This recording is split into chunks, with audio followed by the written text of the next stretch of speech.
আসসালামু আলাইকুম রহমতুল্লাহ। প্রিয় দর্শক ও শ্রোতা বন্ধুগণ, প্রীতি শুভেচ্ছা নিন। আশা করি সকলে ভালো আছেন। তো আপনাদের আজ থেকে অনেক দিন আগে একটা আমি কাহিনী শুনিয়েছি। কাহিনীটির নাম হলো জাদুর পরী। এখন আপনাদের একটা কাহিনী শোনাবো। কাহিনীটা খুবই চমৎকার ও খুবই সুন্দর। কাহিনীটির নাম হলো কে আমি। এই কাহিনীটা ধারাবাহিক কাহিনী। আপনাদের প্রথম থেকে শেষ পর্ব পর্যন্ত শোনার অনুরোধ রইল। এই কাহিনীর পরিচয়। এই কাহিনী কিছুটা সত্য আর কিছুটা কাল্পনিক কাহিনী দিয়ে লেখা। ফজরের আজান দিবে, আরিয়ানের ঘুম ভাঙবে এবং আরিয়ান তার বাবাকে বলবে, বাবা ওঠো, চলো দুজনে নামাজ আদায় করতে যাই। এবং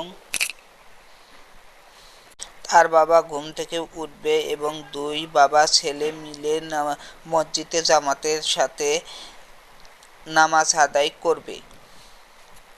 নামাজ কালাম পড়ে এসে আরিয়ান একটু পড়াশোনা করবে। পড়াশোনা করে একটু তার প্রিয় পোষা প্রাণী ছাগল, সেই ছাগলকে খাবার দেবে, দিয়ে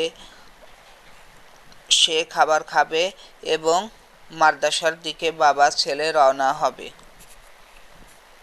মাদ্রাসাতে যাবে। কিছুক্ষণ পর ক্লাসের ঘন্টা দিয়ে দেবে। আরিয়ানের বাবা তার ওয়ানের ক্লাসে ক্লাস নেবে এবং আরিয়ান 3 ক্লাসে পড়াশোনা করবে। তারপরে একটা হুজুর তাই পড়া না পারার কারণে তাকে আঘাত করবে। তার বাবা তা